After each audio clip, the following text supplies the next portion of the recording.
All right. Good evening and good night, and welcome to the It's Your Perspective Talk Show. It is Tuesday, October 22nd, 2024. And I just want to say that we're back. It's Your Perspective Talk Show is back, live and direct, full living color. This is we have a guest tonight. This is show episode 487. Um, but we're on our push to the 500 show coming up here soon. Super and I have been working hard to sort of just do this. The guest on tonight has been on our show a couple times in the past, and she's back again because she has some good stuff. Um, what else I got to say? We're on Tuesday, Wednesday, Thursday, 8 p.m. AST, streaming on Facebook Live through Live from the Virgin Islands page, and also I am David Christian, and also on our It's Your Perspective Talk Show podcast page on YouTube. Ooh, look at my nose is shiny. Ooh, that's kind of weird. Kind of weird. Yeah, I'm gonna put some more powder on my nose there. Anyway, moving along here, we do have a special guest in the studio. Let me click her and bring her in live here.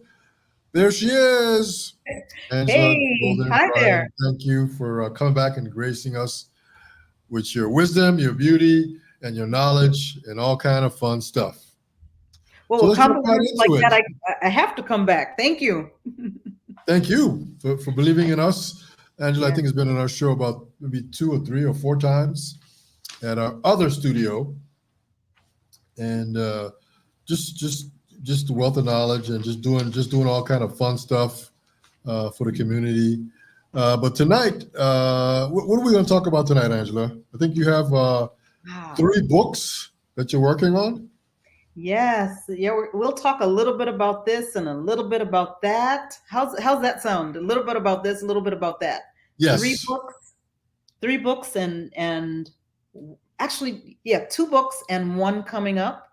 My Okay. resident artist program with the Caribbean Museum Center for the Arts. You want to lead with questions? You want me to just start blabbing and then you tell me to shut up? You've heard enough? Yeah. Okay. Something like that. Oh, wow. Well, it pretty much started Anna and the Goatfoot Woman. My daughter was 16 years old when she came to me one summer and said, "Mommy, I'm bored." And I'm like, "Okay, when your child comes to you and say you're bored, find something for them to do so they will never do that again." So I told her, "You need to write a book." And she kicked and screamed, and she ended up writing a book, and it was a really cute book, and we held on to it. Later, now she's on the board of Fireburn Heritage, and we create products that share the beauty and the culture and heritage of the Virgin Islands. So as we were talking about, what product is next, I was like, you know what? Let's take that book that you wrote because it was really cute. And I was like, let's turn it into something that is more about the Caribbean, about, the Virgin Islands and our culture. So it was about a little man with pink hair, and he took children, and they tried to escape kidnapping. I mean, a little horror story for kids, right? But it ended really, really positively. So I was like, wow, you know what? Let's change this, but we need a nemesis. Who Okay. could be the nemesis? The Goatfoot Woman. And so Anna and the Goatfoot Woman was born, and so that's how it is. And so part of while I was here on St. Croix for 5 weeks as a resident artist with the Caribbean Museum Center for the Arts, my daughter came down for a couple weeks, and we did readings at we did here at the museum, as well as St. George Botanical Garden, undercover books, and then I had the privilege of going to Juanita Gardine School and doing a reading for their third grade class. And I mean, it was so cool to see something that me and my daughter co-authored, to share with all these other kids, and the expressions on their faces, and the curiosity, and getting little Facebook things. Oh, my daughter makes me read this book every single day and my kids are loving it. And uh, I'll have to get you a copy if you haven't read it already, because it will take your fears away. If you've ever had fears of the goatfoot woman, it was quite intentional. So I'm not going to give a spoiler alert or anything like that, but let's just say that this story was a part of my revenge because the goatfoot woman scared me to death growing up. And I was like, oh man, no, we have to take care of that. So, Yeah, yeah. if I could share real quick, I remember when I was growing up here as a young boy on St. Croix, there was a area where we were sort of told that there was a Goldfoot woman, Yep. and I never saw anybody, but that was what was being said. That area is still there, um, and it's not a hidden area, but it's just not many cars drive through that area. But as I said, that was a thing back when I was coming up. Mm-hmm. Down there is where the Goatfoot woman is hanging out at. You don't want to go down there. So just to share that with you. I don't know if it's the same person or not, but hey. Well, it's funny. I found out later. I thought she was following me because she was by, when I went to Claudio Marco, she lived close to Claudio Marco. When I went to St. Patrick's, she lived to St. Patrick's. When I grew up in Wim, she lived somewhere in Wim. I was like, how is this Goatfoot woman following me? And then my friends were like, oh, no, she lives in Christiansted. She lives by it was just, it's crazy. So Yeah. So this Goatfoot woman got around, Okay. Well, maybe there's a couple of them. Maybe there's sisters, or I don't know. Right? Or maybe this magical creature has this ability to be everywhere at once. Yes, very, very, very, very possible. Yeah. So did she scare you growing up? Huh? That's my question to you. I know you're asking the questions, but I just wanted to know, did she scare you while growing up, or was it just me? Yeah, there was some apprehension. I mean, a Goatfoot woman. I mean, do you really want to see that? But that would be something that we were told, me and my brothers, down around the corner there was a Goatfoot woman, and like I said, I never saw the person.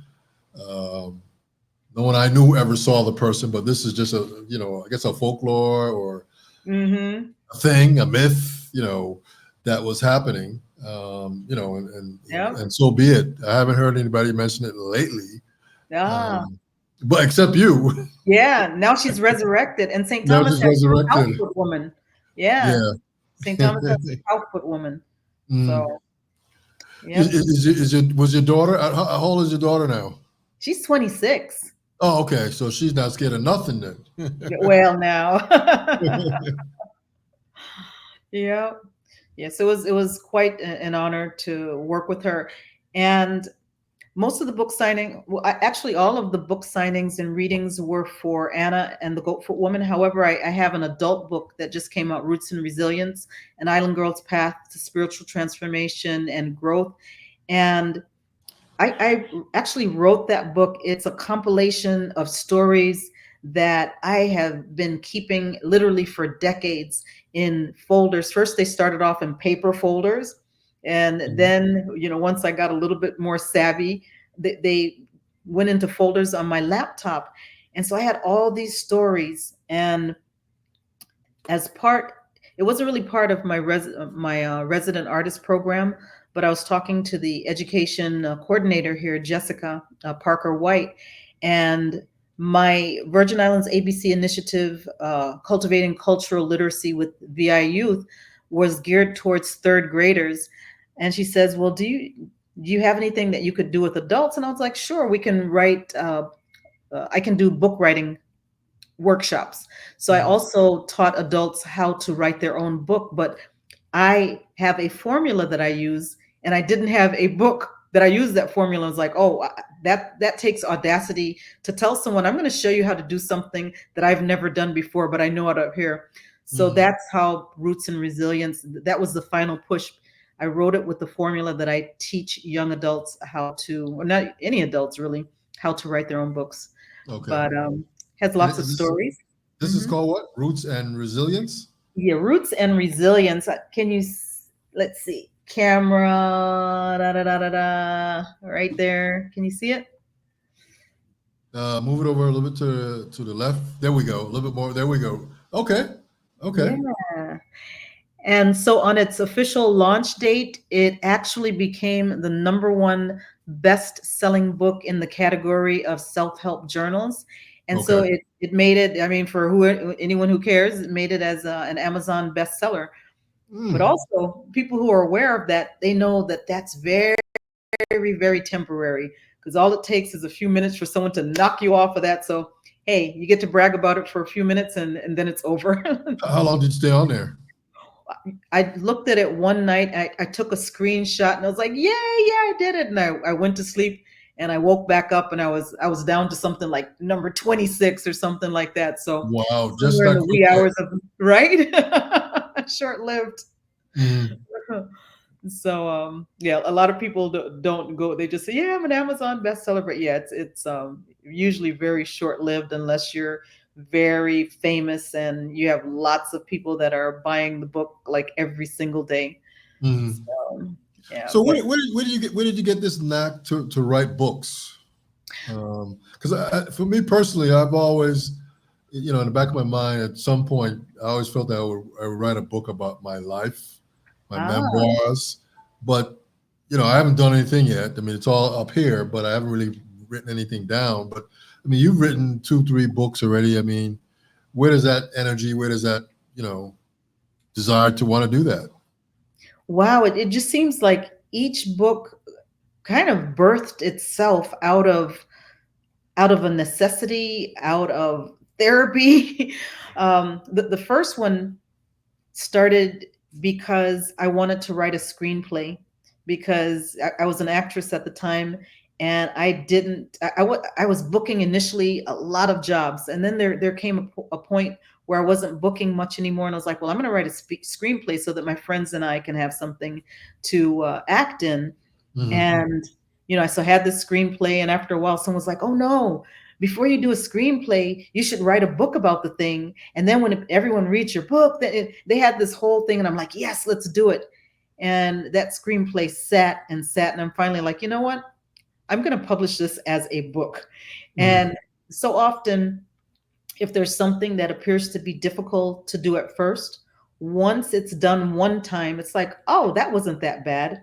And then the next one came because I thought, wow, my first book is an adult book.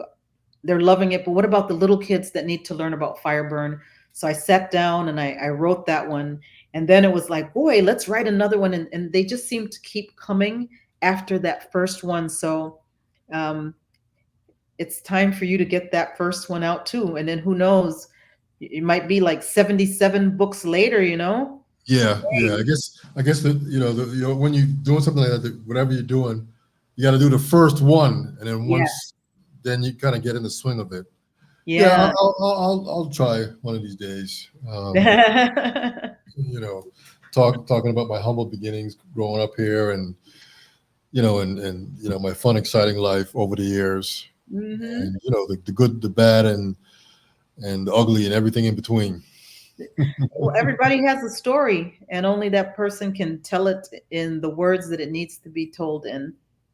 Absolutely. Yeah, I got you. Mhm. So you're doing a residency uh, Yeah. at the CMCA. Yep. Caribbean Museum Center for the Arts. They choose artists from all over the world to come and share with the community in some capacity. And I was down here, I think it was last December. I don't even remember when it was, but a few months, maybe a year last year. And they're like, hey, have you ever thought about applying for a program? And I was like, well, what would it be like? And they explained that basically just what I just told you. If you have something to share with the community, you come and you work with them and give back to the community. You get to stay at the museum. And so I discussed with the educator, what was the population that I could work with that maybe others don't necessarily jump to work with. And she was like, elementary school. I was like, okay, let's do it. And Mm. so I put on my thinking cap and I was like, what would be something that I would like to have had when I was that age or for my kids? And so that's where I came up with the Virgin Islands ABC initiative, cultivating cultural literacy in the Virgin Islands youth. Okay. And basically what that consisted of is similar to what it sounds like, is when our kids are opening up a book now, an ABC book, instead of saying A is for apple, which indeed it really is. But what about avocado? I mean, we have so many avocado trees here. How about M is for mokojumbi or Mm. mabi or mongoose as opposed to monkey? It's important to learn about a monkey, but is that culturally relevant here in Yeah. the Virgin Islands? And Mhm. so um, I was invited to be the resident artist, and they generously they give a little stipend, and it's just wonderful, and it's free lodging in this nice space right here. The only thing is that it would be up to me to provide food, transportation, airfare, and all this. And I'm like, you know what? I think I'm going to write a grant to help this. And Community Foundation of the Virgin Islands was put out some grants. You know, they put out that they were opening applications, and I said, you know what, this would be a great way to expand this, because if with a grant, now it's not just, you know, me and the museum. We can invite other people and we can enhance this. So I created a proposal, which would be to include Professor Olasi Davis to take the kids on cultural hikes, so that, you know, as they're going on hikes to Sandy Point and Windsor Estates, or Windsor Trail, and Salt Lake East, they can be looking at the trees, the plants, the Mm. animals, the ocean creature, just all these different things. And Professor Alassi, he is just so brilliant. You know, he talks about the people, the names, the historians, everything. He's just such a treasure chest of information. So with the grant, I was able to include him, as well as Professor Danica David as the art director, because she is an amazing artist. And I figure I'm not an artist like that. I write, I act, I produce films, but in terms of drawing and creating, I can't do that. So that's one of the She, things I've learned in she's a life. painter, right? She's what? She's a painter. Isn't she a painter? Exactly. Yeah. Amazing, amazing work. You know, you know, Google her work, or just gorgeous work. So surround yourself with people who can. And we ended up getting the grant from the Community Foundation of the Virgin Islands, with funding from the National Endowment for the Humanities. So it Mm. allowed us to just expand this. And the book, with this money now, we'll be able to give each of the kids a copy of the book. We'll be able to put this book, several copies, in every school, every public school in the Virgin Islands, so that there's, you know, access. We'll also be able to put them in little free libraries, so that children who aren't in the public school, or maybe they're homeschooled, they'll have access for free copies as well. So, you know, we're really thinking out, how can this serve? How can Mhm. Fireburn Heritage serve the community? And that's what we came up with. And we're just so thrilled. And another foundation came along, and they gave us some money, say, hey, for whatever the grant doesn't cover, you know, here's some more money, because we believe in this project. So we're so blessed to for you know, to be invited, one, for the program, and two, for the funding that we got, so that, hey, everyone's going to be covered. The kids are going to get little T-shirts, and we'll Oh, really good. celebrate. And it's just amazing. We'll come back in January, and we'll give out the books and T-shirts, and, you know, what do you call it? The grab bags. What's it called? Man, there's a word for it. When you go and they give little bags and you have little things in it. Well, branded stuff. Anyway, that grab bags. There's a name for it. Bag of goodies, a bag of goodies. I mean, I don't Yeah, know. yeah, yeah. Okay, we'll just go with a bag of goodies, because we really appreciate them, and it's just been a blessing working with them. Yeah, Yeah. Yeah, when you come back down, it'd be nice to sort of just film all of that, you know. yeah. Well, Um, the grant did allow us to hire a cinematographer as well. oh, really? So we'll have a nice professional video clip with nice professional photographs as well. Okay. And it's going to be great. So, you know, we'll be able, if you want to like put it on a piece of it on your show, you know, as an intro or something like that to this show. I don't know how that works, or, you know, however, but yeah, let me know, and I'll definitely give you access to that as well. Okay. Perfect. Yeah.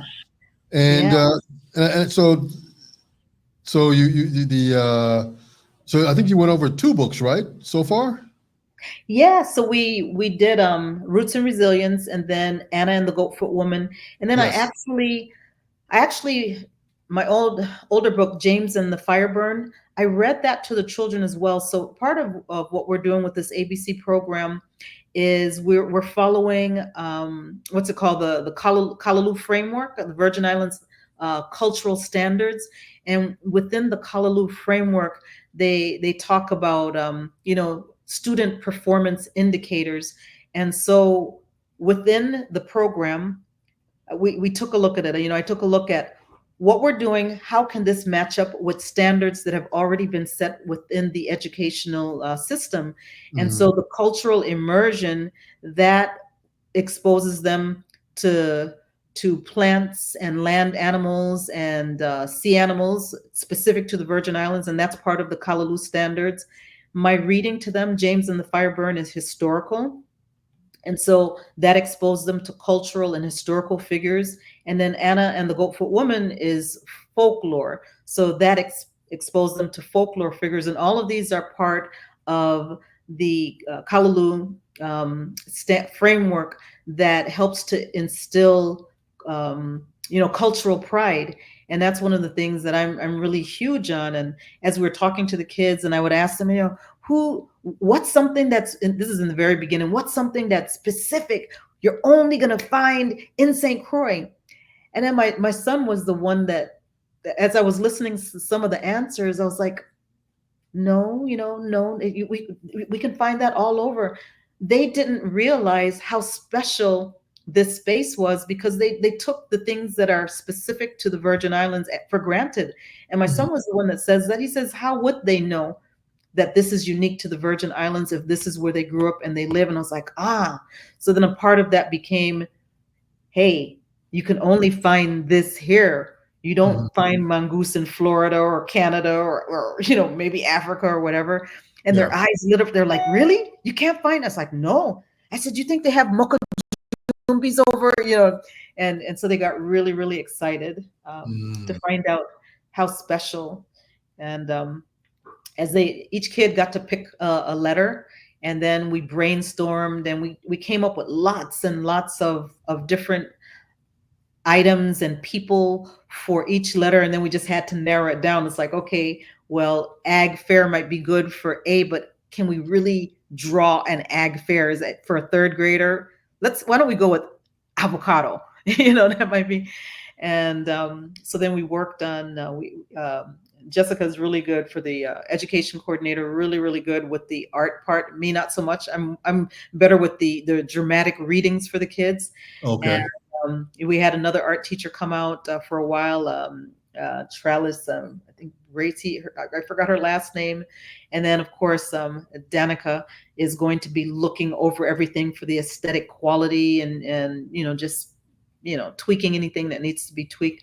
But I was just so impressed with their artwork. It's going to be a beautiful book, not because of me, but because of them and what the love and the passion and the excitement that they put into it. It's going to be a beautiful book.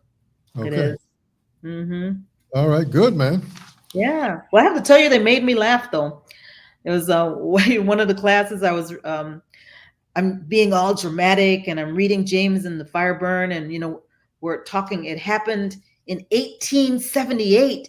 1878. Miss Bryan, were you alive during the Firebird? I'm like, okay, I know I look old, okay, but no, I wasn't. I wasn't there in 1878. And then another girl, are you 29, Miss Bryan? I'm like, I love you. I want to You're take from you one end home. to the other, right? Exactly, one extreme to the next. Yep, yep, yep. And then another girl, I got this beautiful drawing. This is me. This is a Oh, keeper. yes, Isn't it that is. beautiful? It's a beautiful rendition of you, Angela. Thank you. I'm like, yeah. And she was like, you see, I made your hair curly too. And she put red lipstick on. So for me, it was just such a blessing. This is from Janessa. A third So grader? yeah, third grade. Yeah. Okay, okay, Yeah. good. Yeah, Yeah. good, It's man. a really, really great opportunity to just work with it. So often when I'm doing these things, it's not because I know so much of the products that I help to create are filling a space in me that I don't know these things. So what do I do? I'm learning as I'm putting these products together, and it makes me all the richer to be involved in it. It's not because, oh, I know this already and I'm going to teach you. No, I'm learning, and I Mm. just love it. Okay, good, man. Well, it shows you're working hard. You're doing some good stuff for the community, and I'm sure the third graders will have something to talk about for years, Uh, uh, for I hope, sure. I And hope so. your residency is you got months here left. You're going to be here till January, or This is it. This is my final week. I've been here for 5 weeks. And then in January, I come back, and that's going to be the celebratory portion. I'll come back with copies of the books, and we'll have pizza. We'll pass out books. We'll pass out T-shirts and water bottles, and just celebrate the children and their accomplishment. We'll show them the videos. Hey, remember you on the hike? Remember when you were first painting? And we're just Mhm. going to celebrate them. It's going to be amazing. Yeah. Okay, cool, man. So Angela will be back in January Yeah. with books, the goodie bag, and Yes. in the goodie bag will definitely be a book and maybe Hmm. other goodies. That's Uh, right. And so I want to thank you for coming on our show, the It's Your Perspective Talk Show podcast. Angela has been on many times in the past, just sharing and all the wonderful things that she's doing, and she's continuing to do it. And in closing, what do you want to say? Wow. I'm just, I'm filled with gratitude. Grateful for the opportunity to come on your show once again. Grateful to the museum, Caribbean Museum Center for the Arts, for uh, allowing me to come in as a resident artist. And then grateful for the Community Foundation of the Virgin Islands with funding from the National Endowment for the Humanities, as well as the Resist Foundation for the funding, and Professor Olasi and art director Danica, as well as Jessica over here. I mean, and the teachers, Claudio Marco School, um, Ricardo Richards and Alfredo Andrew, the third grade classes over there, Miss Lankos at Claudio Marco, Miss Haynes at Alfredo Andrews, and Miss Finch. Oh no, I got it wrong. Miss Finch at Alfredo Andrews, Miss Haynes at Ricardo Richards. So, we thank them. We thank the beautiful, beautiful children, and I'm just filled with gratitude and thank you. Yeah. All right, you're quite welcome. So our guest tonight is Angela Golden Bryant. She is the executive director of Fireburn Heritage, Inc. And she's down here doing a residency, and she's just sharing and creating and continuing to share and create. And she'll be back in January to sort of add some more fun stuff with Yeah. the three elementary schools that are here on St. Croix. Mm-hmm. If I got that correct. Yeah. The goodie bag, That's goodie bag. right. Celebrate, party, party. Yeah. So, Angela, do you have a website or email address that folks, if they have any questions or they just want to kind of see, what you've been doing? Absolutely. The best place, well, to see our work, we keep it current, is fireburnheritage.org. And social media, we need to hire a full-time social media person, okay? But you can go to Fireburn Heritage on Facebook as well as Instagram, and you'll see updates. And on the website fireburnheritage.org, there is a contact us button on there. You can contact us, or if you want to shoot us an email, fireburnheritage@gmail.com. You know, keep it simple. Everything Fireburn Heritage, Fireburn Heritage. But Yeah. yeah, absolutely, reach out to us. But please like, follow, subscribe, and check out what we're doing, and we'll keep you posted. Okay. Thank you so much, Angela. I really appreciate you doing wonderful stuff. We'll see you again. And thanks again. And I can't wait to see who's going to be number 500, lucky I know, right? 500. Yes, Yes, that's yes, yes, awesome. yes. So Angela mentioned 500. So we are on episode 487. And right now we're just making a push to our 500 show coming up here, hopefully by the end of the year. We've got roughly I don't know, about 2 months left. We're in mid-October. Hmm. So we got about 2.5 months left. And so we got a big surprise on the 500 show. Rastaman Woo! will be back. He's been loved. People always see me and say, "What happened to Soup? What happened to Soup? Soup is good. Yeah. Soup is good. Soup is good." Soup is good. Okay, good. We talk every day. There's no love lost. It's just much love. Okay. But Hi, he'll be Soup. back. He'll be back for a 500 show. A lot of people miss. He used to do the I guess the spoken word or the positive word. I don't know if you remember that before. I Every show. do. Used to do Yep. that. So a lot of people we missed that. We missed that. So he's Mhm. going to come back. He's going to bless us with several of them at one time and just kind of get back into the talk. But right now, the It's Your Perspective Talk Show podcast is on our push to our 500 show. We've been at it for 10 years. We've taken some breaks, Wow. a little longer than usual. I mean, we'd have probably already hit 500 if we hadn't taken them breaks. But hey, such is life. But Mhm. we should be able to get there by the end of this year, and it'll be a big thing for us. We always felt that we were sort of the first to start this thing, uh, Mhm. and sort of Soup and I always continue to joke about this. When we started, we were doing it kind of the first in a sense, but then all of a sudden there was this thing called Facebook Live. And there's our competition right there because now anybody can go live. You Mhm. know, as you know, people do it all the time at the beach, at the movie theater, wherever on the street, everybody's going live, and so we've got a million pieces of competition, but um, we're gonna come out on top with 500 shows here by the end of the year, and if we have to have Angela come back for 13 more shows, we're gonna do Exactly. Let me know so I can get some content prepared and yeah. that. We're gonna do I need that. to read a few pages each time and that's a show, man. That's the Back show. to That's back. what I we're gonna got do, you. man. We're trying to Yes. get to 500.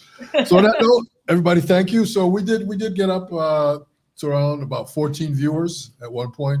Woohoo. This thing is just the whole thing with social media is just kind of interesting and it's kind of weird. But I'll repost this overnight and try to we'll generate some more views and people should get in contact with you if they have any questions. So Sounds like a on that note, Angela, thank you so much. This is the It's Your Perspective Talk Show podcast every Tuesday, Wednesday, Thursday, 8 p.m. AST. We're on Facebook. We're on YouTube. You guys have a good night. Be safe and stay dry. We're out. Peace.